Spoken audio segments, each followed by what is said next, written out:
نحمده ونصلي ونسلم على رسوله الكريم وعلى آله وأصحابه أجمعين. أما بعد، أعوذ بالله من الشيطان الرجيم. بسم الله الرحمن الرحيم. مالك يوم الدين. صدق الله مولانا العظيم. إن الله وملائكته يصلون على النبي يا أيها الذين آمنوا صلوا عليه وسلموا تسليما. الصلاة والسلام عليك يا سيدي يا رسول الله وعلى آلك وأصحابك يا سيدي يا نبي الله. حمد و صلاة کے بعد نہایت ہی واجب الاحترام برادران اسلام، درس قرآن مجید فرقان حمید کے تحت ہم سورہ فاتحہ کی تیسری آیہ کریمہ مالک یوم الدین کہ لفظ مالک کے متعلق چند باتیں ہم نے پڑھی اور سنی تھیں، اور آخر پہ رسول اللہ صلی اللہ تعالی علیہ وسلم کے ایک صحابی کا بارگاہ رسالت مآب صلی اللہ تعالی علیہ وسلم میں حاضر ہو کر اشعار کی شکل میں رسول اللہ صلی اللہ تعالی علیہ وسلم کی تعریف توصیف بیان کرتے ہوئے یہ عرض کرنا کہ یا مالک الناس و دیان العرب، کہ اے تمام انسانوں کے مالک اور عرب کو جزا و سزا دینے والے. کہ صحابی رسول صلی اللہ تعالی علیہ وسلم کا لفظ مالک کے ساتھ رسول اللہ صلی اللہ تعالی علیہ وسلم کو مخاطب کرنا اس چیز پر دلالت کر رہا ہے کہ حقیقت کے اعتبار سے تو کل کائنات کا مالک اللہ رب العالمین کی ذات ہے، اس کے علاوہ کوئی حقیقی مالک نہیں ہے. مگر انہوں نے مجاز کے اعتبار سے رسول اللہ صلی اللہ تعالی علیہ وسلم کو بھی اسی لفظ مالک کے ساتھ مخاطب فرمایا، جس سے یہ معلوم ہوا کہ کسی کو مجازن کسی ایسی صفت جو اس میں پائی جاتی ہے اس کے ساتھ پکارنا حرام یا شرک نہیں ہے. اگر انسان یہی چیز اور اسی بات پر اڑ جائے تو یہ بات بہت دور تک چلی جائے گی، اور پھر کئی ایسے لوگ بلکہ بے شمار ایسے لوگ ہوں گے جن پر کفر و شرک کا فتویٰ جو ہے وہ عائد کرنا پڑ جائے گا. تو حقیقت اور مجاز کی جو تفریق ہے اس کے بغیر ہمارے روزمرہ کی زندگی کے اندر بھی ہمارا جینا جو ہے وہ مشکل ہو جائے گا. عمومی اعتبار سے ہم ایک دوسرے سے ہم کلام ہوتے ہوئے کئی ایسے لفظ جو ہیں وہ استعمال کر دیتے ہیں کہ جو اللہ رب العالمین کی صفات ہیں مگر غیر کے لیے ان کو ہم جو ہے وہ بول دیتے ہیں. اگر غیر کے لیے وہ بولی جا رہی ہے تو اس لیے نہیں کہ وہ حقیقی طور پر اس صفت کا مالک ہے یا حقیقی اعتبار سے اس میں وہ صفت پائی جا رہی ہے، بلکہ وہ جو بولا جا رہا ہوتا ہے، بولنے والا اس کو دیکھ کر اور جس کے لیے وہ بول رہا ہے، ان چیزوں کو مد نظر رکھتے ہوئے اس کو مجاز پر محمول کیا جاتا ہے. تو جب مجاز پر محمول کریں گے تو پھر اس میں کسی مسلمان پر شرک اور کفر کا فتویٰ جو ہے وہ صادر نہیں ہوگا. جیسا کہ آج کل یہ ماہ ربیع الثانی ہے، اس میں عمومی اعتبار سے حضرت سیدنا پیران پیر پیر عبد القادر جیلانی الحسنی والحسینی رضی اللہ تعالی عنہ کے حوالے سے ذکر کیا اور سنا جاتا ہے، اور آپ کو ایک خاص لقب کے ساتھ پکارا جاتا ہے، یعنی غوث اعظم. آپ کو غوث اعظم کے لقب سے یاد کیا جاتا ہے. تو بعض لوگ اس لفظ غوث کی وجہ سے جو ہے وہ تھوڑا سا چڑ جاتے ہیں کہ جی یہ دیکھو اللہ کے علاوہ کسی کو غوث، اللہ ہی غوث اعظم ہے، اللہ ہی غوث ہے. تو عرض یہ ہے کہ اگر کوئی مجازی معنی میں مجازن ایسا کہتا ہے، حقیقی نہیں، حقیقی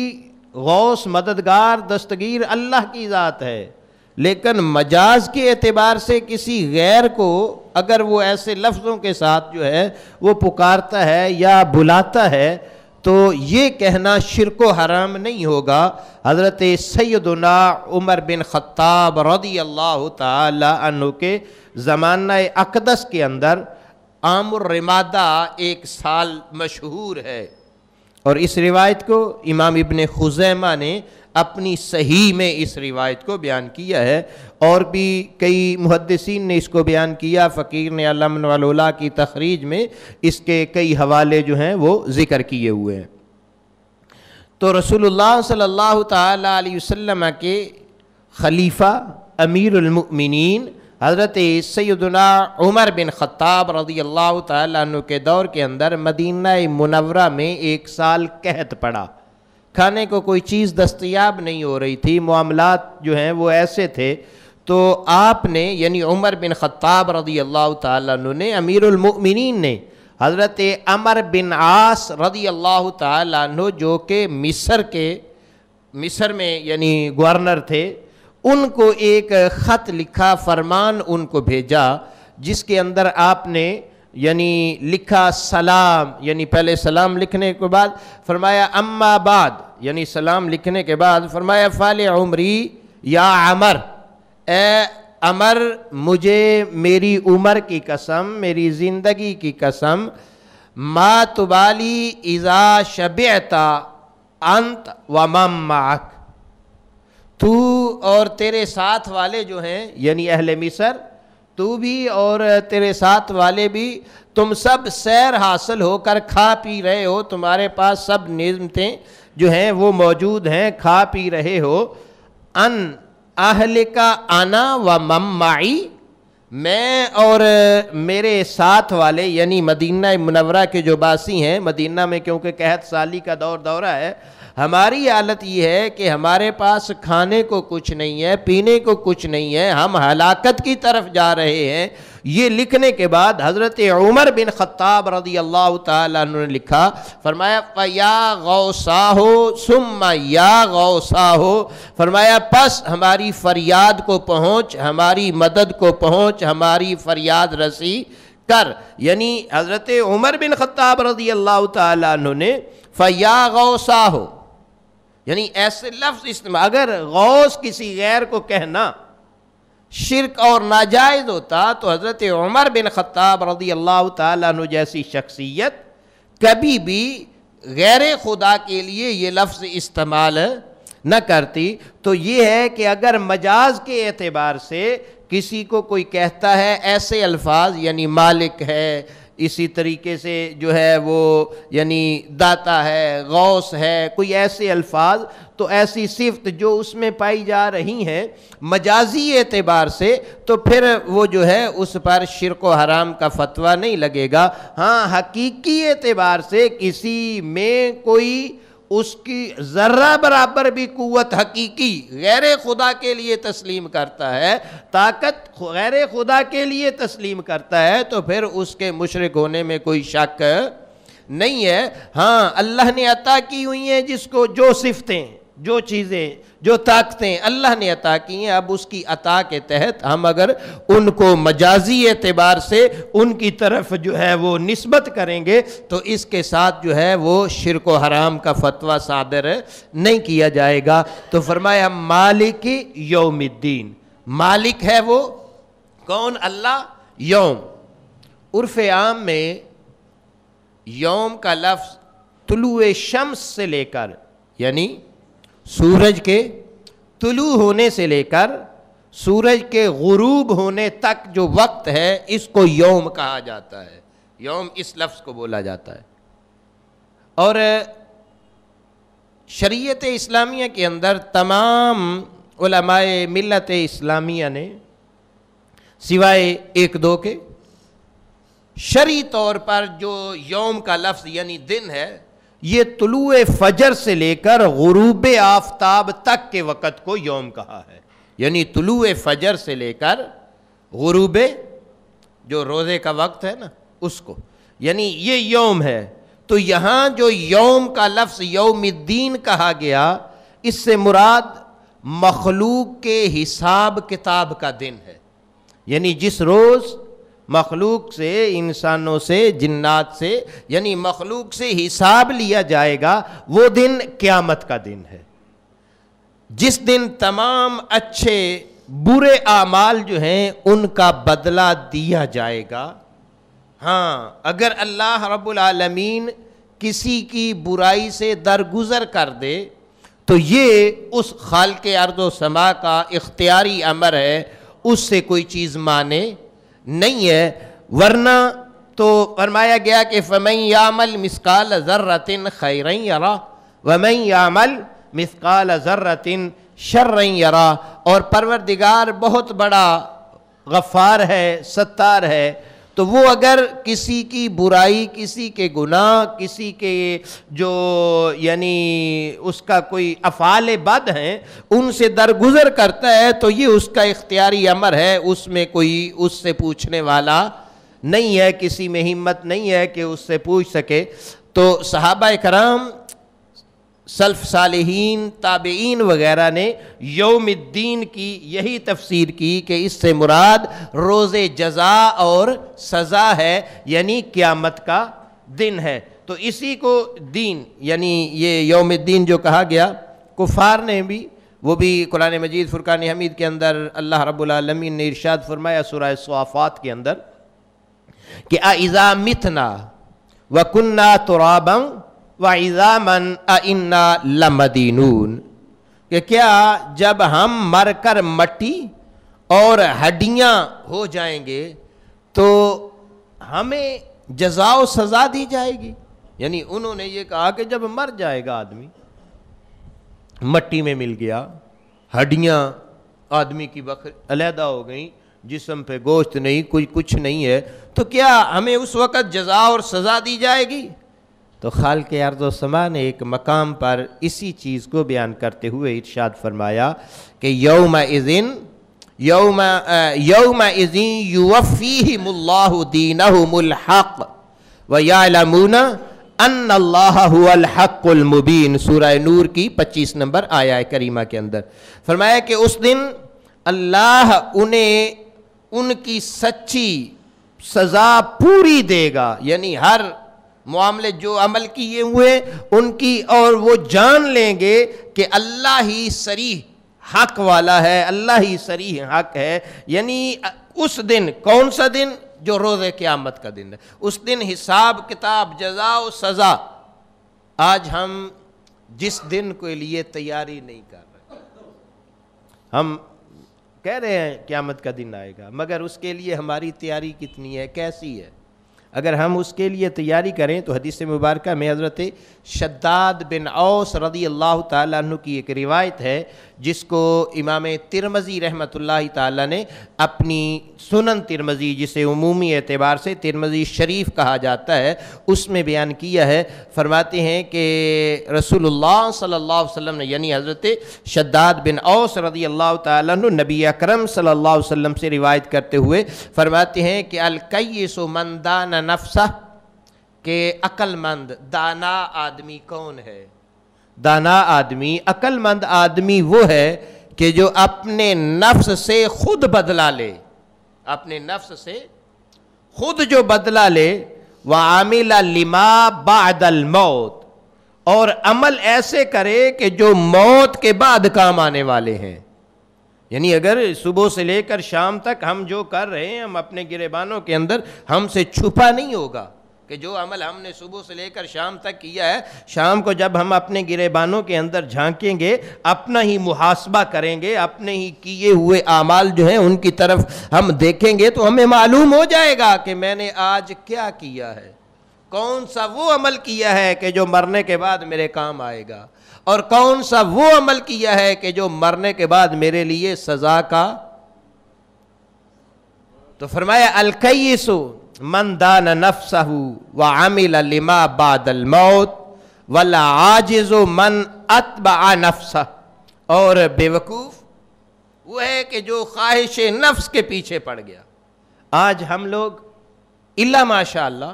ہماری حالت جو ہے وہ کچھ ایسی ہی بنی ہوئی ہے کہ ہم اپنی خواہشات نفسانی کے لیے تو پورا دن،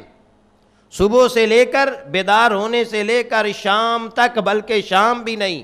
آدھی رات تک ہم کوشاں ہیں، ہم لگے ہوئے ہیں کہ کہیں سے 4 آنے، کہیں سے کوئی 2 روپے، کہیں سے، یعنی صبح سے لے کر نماز کا ویلا، نماز کا وقت تو ویسے ہی ہم نے سوئے میں گزار دیا۔ 10 بجے کاروبار کھولا، رات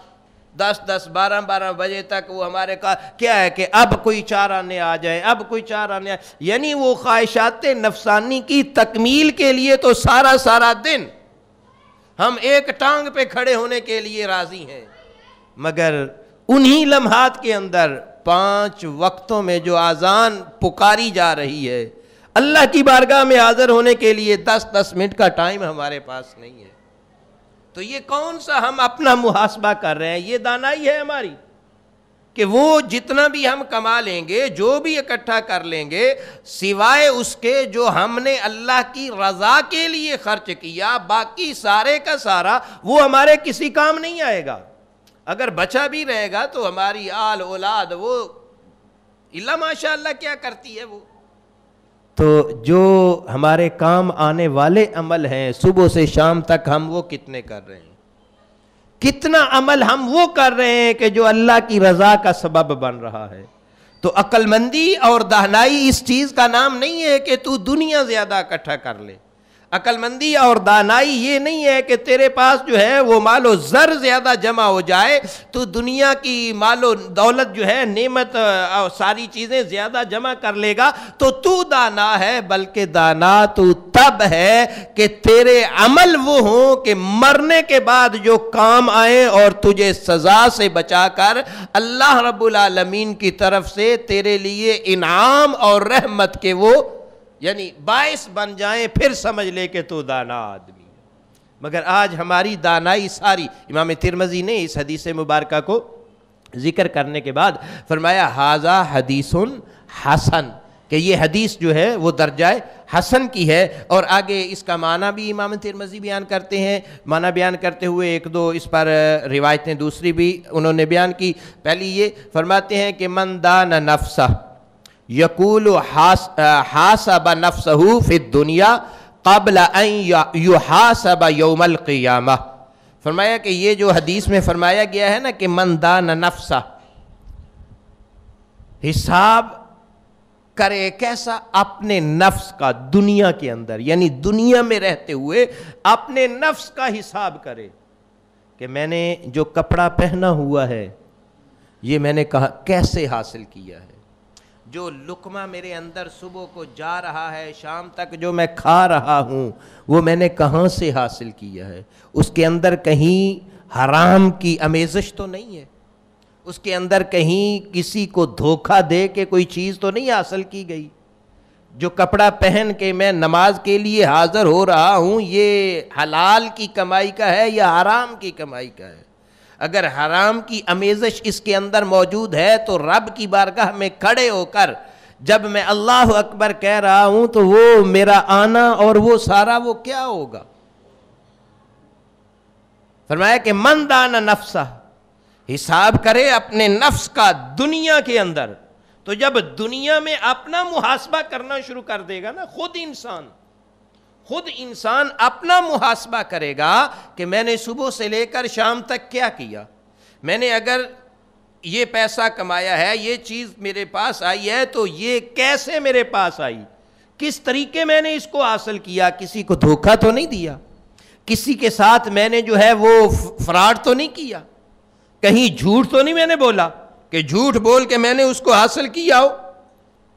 تو فرمایا قبل ان یحاسب یوم القیامہ، یعنی من دان نفسہ، فرمایا اس سے پہلے کہ قیامت کے دن تیرا حساب کیا جائے، تو اپنے نفس کا حساب کرنے والا ہے تو پھر سمجھ لے کہ تو عقل مند بھی ہے، دانا بھی ہے۔ اگر قیامت کے دن سے پہلے تو اپنا حساب نہیں کر رہا تو پھر تیری دانائی،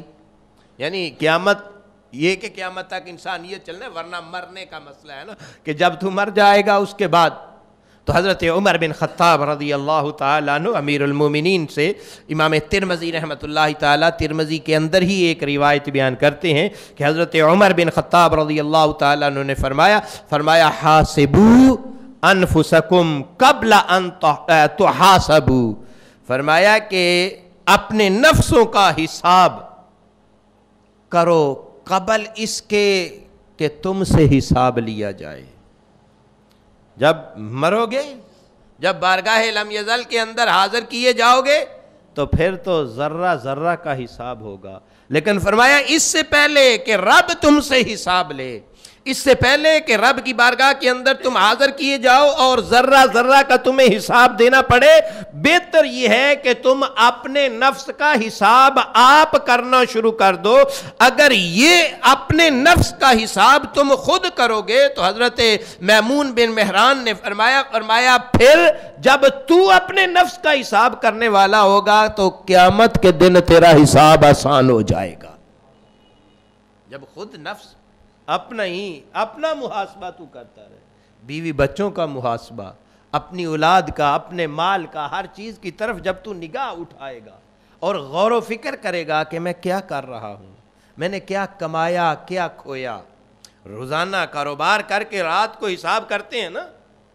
کہ آج میں نے اتنا پیسہ لگایا، اتنا منافع کمایا، تو کبھی یہ بھی حساب کر لے کہ آج میں نے اتنی نیکیاں کی اور اتنے گناہ میری گردن پہ آئے۔ جب یہ حساب کرنا شروع کر دے گا نا پھر قیامت کے دن تیرے لیے حساب آسان ہو جائے گا۔ تو اگر یہ حساب نہیں تو کر رہا تو سمجھ لے کہ تیرے اندر دانائی نہیں ہے، تیرے اندر عقل مندی نہیں ہے، تو وہ اس چیز کے پیچھے پڑا ہوا ہے جو بے وقوفی، جس کی طرف جا کر، جس میں لگ کر تو اپنی حقیقت جو ہے وہ اپنے لیے حاصل نہیں کر رہا بلکہ اپنے اوپر وزن ڈالتا جا رہا ہے۔ تو فرمایا وَتَزَيَّنُوا لِلْعَرْضِ الْأَكْبَرِ، فرمایا اور عرض اکبر کے لیے پہلے سے تدبیر کرو، وہ بڑا دن، وہ قیامت کا دن، یعنی اس کو یوم جو قرار دیا گیا نا، اصل میں وہ ایک شرعی مسئلہ ہے۔ اس دن کی مقدار قرآن مجید میں 50,000 سال تک بھی بیان کی گئی۔ وہ دن کیسا ہے، سورج، اصل میں تو بتایا نا کہ سورج کے طلوع اور غروب کا مسئلہ، لیکن اس دن کا تو معاملہ ہی جدا ہے نا، وہ خدا کی ذات ہی بہتر جانتی ہے۔ تو فرمایا کہ عرض اکبر وہ بہت بڑا دن جب سب کچھ اللہ کی بارگاہ میں پیش ہو جائے گا،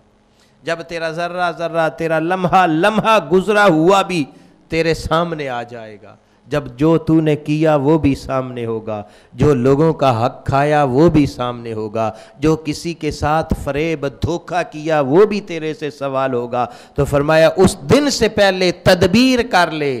اپنے آپ کو سنوار لے. اگر تو اپنے آپ کو اس دن سے پہلے سنوار لے گا, اس دن سے پہلے اپنا محاسبہ کر کے اپنے لیے جو ہے وہ آگے بھیجے ہوئے عمل کہ جو تیرے کام آئے وہ زیادہ کرے گا اور ان کی طرف تیرا رجحان ہوگا, تو پھر وہ دن تیرے لیے اتنا مشکل اور اتنا پریشانی کا سبب نہیں بنے گا. تو اگر یہ نہیں تو پھر سمجھ لے کہ پھر قیامت کے دن جو تیرا محاسبہ ہوگا اس میں تیرا جواب دینا. حضرت میمون بن عمر کی روایت جو امام ترمذی نے اس کے یعنی نیچے جو بیان فرمائی اس کے آگے فرماتے ہیں کہ کیسے محاسبہ کرے, کیسے تو اپنے آپ کا محاسبہ کرے. فرمایا اپنے نفسوں کا اس انداز میں محاسبہ کر جس طریقے تو اپنے شریک سے حساب کرتا ہے نا, شریک کے ساتھ, کہ ذرہ بھی نہیں چھوڑنا, ایک رتی نہیں چھوڑنی, ایک سرسائی بھی اس کو بخشنی نہیں ہے. فرمایا اسی طریقے اپنے نفس کا بھی حساب کر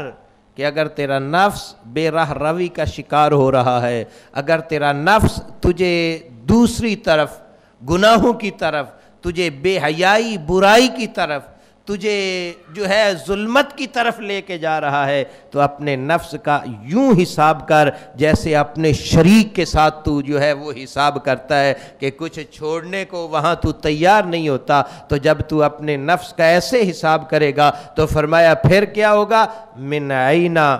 مطعمہ, فرمایا پھر یہ دیکھ کہ میں کھا رہا ہوں تو کہاں سے آ رہا ہے, میں پہن رہا ہوں تو کہاں سے آ رہا ہے, میں عیاشی کر رہا ہوں تو کہاں سے آ رہا ہے, میں اس دنیا کے اندر جو ہے وہ طرح طرح کے معاملات کر رہا ہوں تو ان کے اندر حق کیا ہے اور سچ کیا ہے. کیوں؟ اس دنیا میں تو اپنا محاسبہ کر لے گا تو مالک یوم الدین, وہ قیامت کا دن جو ہے اس مالک کے سامنے پھر تیرے لیے آسان ہوگا. کہ یعنی ویسے تو قیامت کے دن آسانی نہیں ہے, لیکن جب تو اپنے نفس کا محاسبہ کر کے اس کی اطاعت, اس کی فرما برداری, اس کی رضا والے عمل کر لے گا تو پھر اس اعمال کی وجہ سے تیرا حساب جو ہے وہ سختی نہیں ہوگی, اس کے اندر تیرے لیے آسانی پیدا ہو جائے گی. تو اس دن اگر آسانی پیدا ہو گئی تو اصل کامیابی و کامرانی وہی ہے, ورنہ انسان کے لیے جو ہے وہ ناکامی اور نامرادی ہے. بارگاہ لم یزل کے اندر التجا ہے کہ پروردگار عالم ہمیں اس دنیا میں رہتے ہوئے اپنے نفسوں کا خود محاسبہ کرنے کی توفیق نصیب فرمائے, اور پروردگار ایسے اعمال کی توفیق نصیب فرمائے جو اس کی رضا اور اس کی خوشنودی کا باعث بنے, جو کل قیامت کے دن ہمارے لیے ذریعہ نجات بن جائیں. وما علیہ الا البلاغ المبین.